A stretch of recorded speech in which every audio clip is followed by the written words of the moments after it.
হঠাৎ করে কি হলো ছাতনা রাজবাড়িতে? লোকে লোকারণ্য, এলাকার মানুষ অবাক। তাহলে কি এবার ৬০০ বছর প্রাচীন পুজো বন্ধ হয়ে যাবে? আদেও কি তাহলে সামন্তভূমের বনেদি পুজো দেখতে পাবে বাঁকুড়ার মানুষ? সকাল সকাল গোটা ছাতনা হাজির ছাতনা রাজবাড়িতে।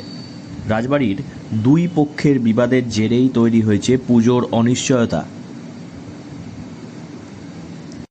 মূর্তি বা বিগ্রহ নিয়ে সমস্যা ছিল, কি হয়েছিল সমস্যাটা? হ্যাঁ, মূর্তি তো একটা নয়।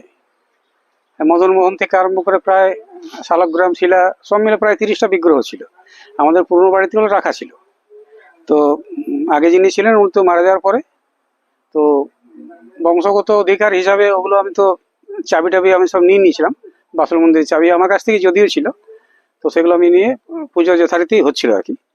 তো যারা ওই বাড়িতে আছে আর কি, তারা দাবি করে এই বাড়ির সমস্ত অধিকার আমাদের মন্দির করে গেছে, অতএব ঠাকুর দেবতা ইত্যাদি আমার কোনো অধিকার নেই পূজা করার।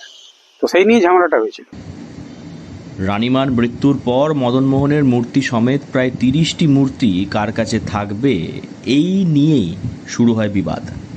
এতদিন বাসুলি মন্দিরের পুজো চালিয়ে যাচ্ছিলেন প্রদীপ সিংহদেও। 12টি পরগনা নিয়ে ছাতনা রাজবাড়ি।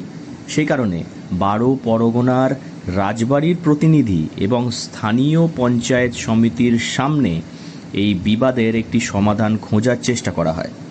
অবশেষে হাঁপ ছেড়ে বাঁচেন পুজোপ্রেমীরা, কারণ প্রদীপ সিংহদেও নিশ্চিত করেন যে পুজো হচ্ছে।